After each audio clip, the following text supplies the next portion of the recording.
উমা, বলো। এটা কি সয়াবিন ভিজিয়ে দিয়েছো? হ্যাঁ, কি আজ করব? সোয়াবিন ভিজিয়ে দিয়েছি। সোয়াবিন আজ তো নিরামিষ, সোয়াবিন ভিজিয়ে দিয়েছি। তুমি সোয়াবিনের একটু মুইঠা রেসিপিটা তৈরি করো। আচ্ছা, সয়াবিনের মুইঠা রেসিপিটা বানানোর জন্য আমি প্রথমে সয়াবিনগুলোকে ভালো করে জলে ভিজিয়ে দিয়েছিল মা। আমি এখন এটাকে পেস্ট করে নেব। এর মধ্যে একটু লবণ দেব, দেব একটু সামান্য হলুদ।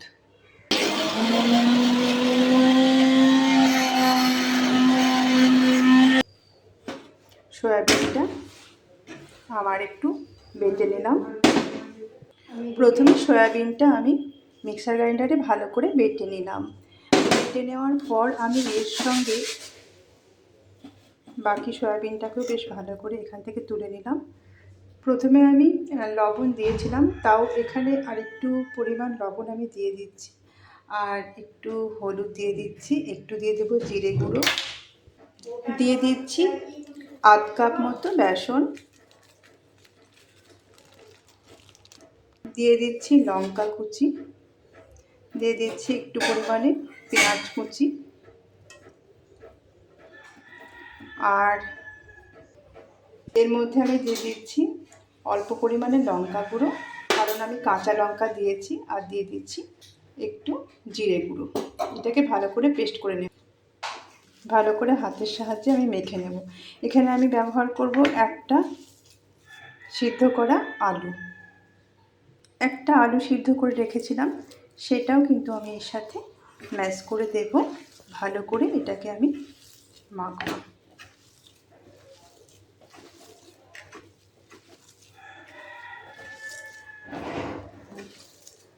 মেখে নিয়ে ছোট্ট ছোট্ট করে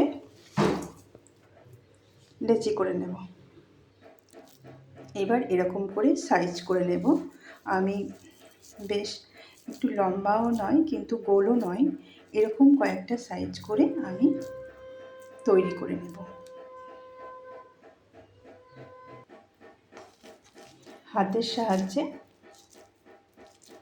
এরকম শেপ দিয়ে নেব।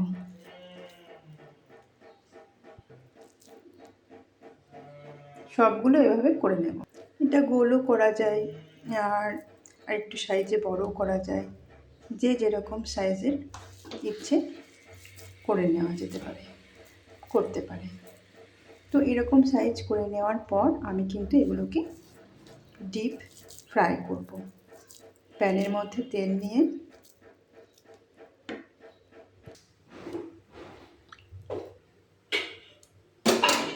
তেলটা গরম হয়ে গেছে, একে একে আমি সবগুলো ভেজে নেব।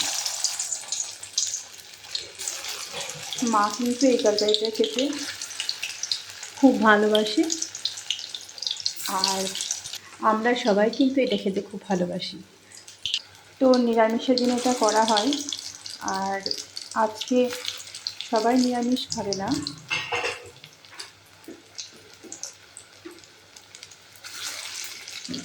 বাড়ির কয়েকজন শুধু নিরামিষ খাবে। তো সেই জন্য একটু পেঁয়াজ কুচিও দিয়েছিলাম। আর একদম সম্পূর্ণভাবে নিরামিষ যেদিন করি সেদিন কিন্তু পেঁয়াজ দিই না, যেহেতু আজকে কেউ কেউ নিরামিষ খাবে সেই জন্য, আবার কেউ কেউ আমিষও খাবে, ওই জন্য আমি কিন্তু পেঁয়াজটা ব্যবহার করলাম। আর পেঁয়াজটা না দিলে কিন্তু খেতে ভালো লাগে না। প্রথমবারের মোচাগুলো ভেজে তুলে নিয়ে লাল লাল করে আমি পরের বারগুলো দিয়ে দেব। পরের বারেরগুলো একইভাবে ডিপ ফ্রাই করে তুলে নেব। বাকিগুলোকে কিন্তু আমি একইভাবে ভেজে তুলে রাখবো। আর তারপর কড়াইটা ভালো করে পরিষ্কার করে নিয়ে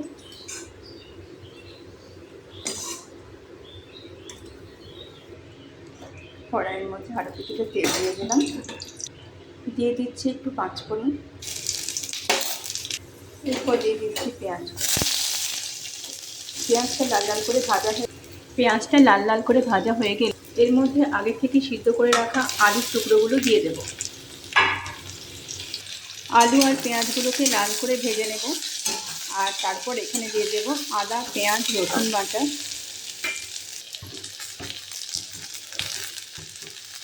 দিয়ে দিচ্ছি জিরে আদা বাটা, আর দিয়ে দিচ্ছি আদা জিরে একসাথে বাটা। সমস্ত মশলাটা আমি আলু পেঁয়াজের সাথে কষিয়ে নেব। দিয়ে দেবো পরিমাণ মতো হলুদ, পরিমাণ মতো লবণ,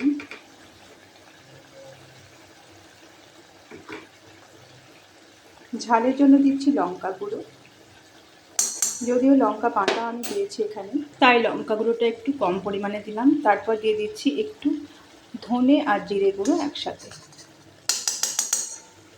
এরপর সমস্ত মশলাটাকে অল্প সময় অল্প আঁচে কষিয়ে নেব। মশলাটা কষে এনে তারপর এখানে কয়েক টুকরো টমেটো আমি দিয়ে দিচ্ছি।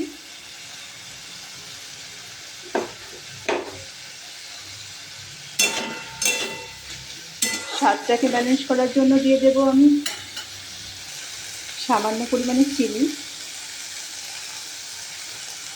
এরপর দেখো মশলাটা কিন্তু তেল ছেড়ে এসেছে। এবার আর একবার ভালো করে নেড়ে ছেড়ে নেব। তারপর কিন্তু আমি এখানে দিয়ে দেবো পরিমাণ মতো জল।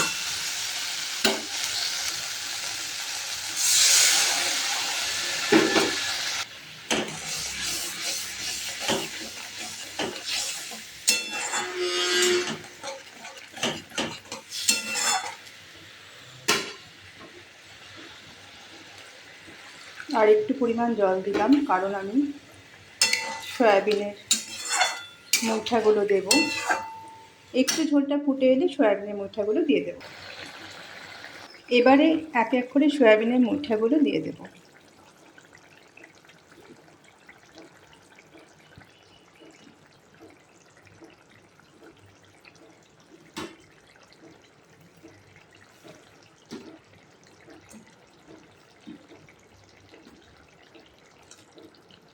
সামান্য একটু ফুটে গেলেই কিন্তু সয়াবিনের মুঠাটা রেডি হয়ে যাবে।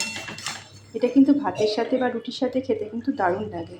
শুধু ভাতের সাথে না, রুটির সাথে খাওয়াও যায়। এটা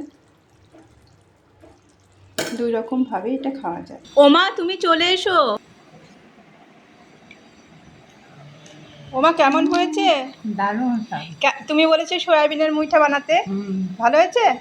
দারুণ স্বাদ হয়েছে গো। হ্যাঁ দারুণ। আচ্ছা খাও। দেখো